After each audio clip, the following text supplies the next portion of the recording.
تمہیں اتنی محبت دوں گا کہ تم اپنے پچھلے سارے غم بھول جاؤ گی۔ نایاب اپنی طاقت کے مطابق اس سے ہاتھ چھڑانے کی کوشش کر رہی تھی، اور مقابل کسی صورت اس کا ہاتھ چھوڑنے کے لیے راضی نہیں تھا۔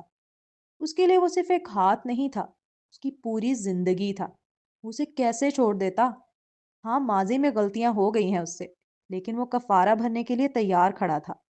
وہ جو چاہے سزا دے دے، لیکن بس خود سے دور نہ کرے۔ کیا وہ نہیں جانتی وہ نہیں جی سکتا اس کے بغیر؟ میں آلریڈی شادی شدہ ہوں زریاب، اور میرا شوہر جتنی مجھ سے محبت کرتا ہے نا، اس کا تو تم چوتھائی حصہ بھی ادا نہیں کر سکتے۔ اس لیے ہاتھ چھوڑو میرا۔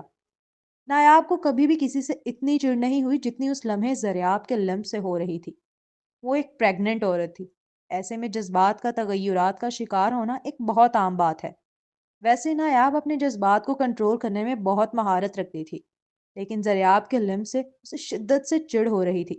وہ بس کسی طرح سے اپنا ہاتھ چھڑانا چاہتی تھی، جو مقابل چھوڑنے کے لیے تیار ہی نہیں ہو رہا تھا۔ ہاتھ چھڑانے کی صحیح میں نایاب کی شال بالکل اس کے سلیپرز تک پہنچ گئی تھی۔ شادی؟ پلیز نایاب، مجھے اتنی بڑی سزا مت دو۔ میں جانتا ہوں تم مجھ سے جھوٹ بول رہی ہو اس وقت۔ نایاب سچ بتا رہی تھی اسے، لیکن وہ کب یقین کر رہا تھا؟ اس کے نزدیک نایاب اسے سزا دینے کے لیے یہ سب بول رہی تھی۔ اگر واقعی اس کی شادی ہوئی ہوتی تو یہ کیسے ممکن تھا کہ کسی کو کانوں کان خبر نہ ہوتی اس معاملے کی؟ پھر اس کا دولہا کہاں ہے؟ زریاب، اب تم مجھے تنگ کر رہے ہو، چھوڑو میرا ہاتھ، اس نے نہایت جھنجھلا کر کہا، اور ایک قدم پیچھے کی جانب لیا۔ میں نہیں چھوڑ سکتا، مجھے ایک موقع دو نایاب، تم اچھے سے جانتی ہو میں نے یہ سب کچھ جان بوجھ کے نہیں کیا۔ میری یادداشت چلی گئی تھی اس حادثے کے بعد سے، میں اپنے آپ میں نہیں تھا۔ تم مجھے ایسی چیز کی سزا نہیں دے سکتی جو میرے اختیار میں تھی ہی نہیں۔ وہ بے بسی سے چیخ رہا تھا۔ نایاب کا ہاتھ چھوڑ دینا مطلب زندگی بھر کے لیے اسے کھو دینا، اور وہ یہ کیسے ہونے دے سکتا تھا؟ تمہاری صرف یادداشت گئی تھی، اچھا اور برا سوچنے کا شعور ختم نہیں ہوا تھا، اس لیے خود کو بے قصور ظاہر کرنا بند کرو زریاب۔ تم نے جو کچھ میرے اور میری چاچی کے ساتھ کیا وہ سب انسانیت سے گرے ہوئے افعال تھے، جن کی کوئی معافی نہیں ہے، اور نہ ہی میں تمہیں کبھی معاف کروں گی۔ اتنا کہتی ہوئی وہ خود اس کے نزدیک آئی۔ اس کی بھوری آنکھوں سے شعلے نکل رہے تھے، ایسے شعلے جو سب کچھ جلا کے راکھ کر دیں۔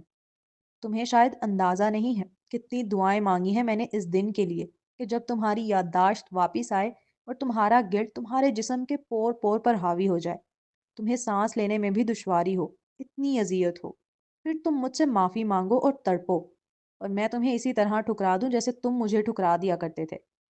وہ کیا سمجھتا ہے صرف ایک یادداشت پہ الزام ڈال کر وہ بری الذمہ ہو جائے گا ہر اس تکلیف سے جو اس لڑکی نے سہی، جو اس نے برداشت کی، جن سے وہ گزری؟ اس لڑکی نے اپنی عزت کا پورے کالج کے آگے تماشا بنتے دیکھا تھا، اور عزت کا تماشا وہ چیز نہیں جسے انسان بھول جائے یا معاف کر دے۔ نایاب کی آنکھوں میں یہ جملے ادا کرتے وقت اس قدر کدورت تھی، اس قدر نفرت کہ زریاب کا دل پارے پارے ہوا۔ مجھے اندازہ ہے کہ میں نے تمہیں بہت تکلیفیں پہنچائی ہیں نایاب، لیکن مجھے سزا دینے کے لیے خود کو سزا مت دو، ان بچوں کو میرا نام دینے دو۔ میں بہت اچھے سے جانتا ہوں تمہیں ضرورت ہے اس وقت میری۔ زریاب، میرا ہاتھ چھوڑو، میں شادی شدہ ہوں اور مجھے کوئی ضرورت نہیں ہے تمہاری۔ وہ کافی دیر سے اسے سمجھانے کی کوشش کر رہی تھی، لیکن مقابل اس کا ہاتھ چھوڑنے کے لیے راضی نہیں ہو رہا تھا۔ اسی لیے نایاب نے اس بار اپنا الٹا ہاتھ اس کے سینے پر مار کر خود سے دور دھکیلتے اپنا سیدھا ہاتھ اس کے ہاتھ سے ایک جھٹکے سے چھڑایا، جس کے سبب اس کا وجود ڈس بیلنس ہوا اور شال اس کے پاؤں میں اٹکی۔ بس شال کا اس کے پاؤں میں اٹکنا تھا کہ اس کا پورا وجود پیچھے کی جانب لڑکا۔ پیچھے سیڑھیاں تھیں۔ جتنی دیر میں زریاب اسے بچانے کے لیے آگے بڑھا، اتنی دیر میں تو وہ سیڑھیوں سے لڑک چکی تھی۔ نایاب! زریاب کی چیخ بلند ہوئی۔ صرف 3 سے 4 لمحے اور نایاب آخری سیڑھی پر بے ہوش پڑی تھی۔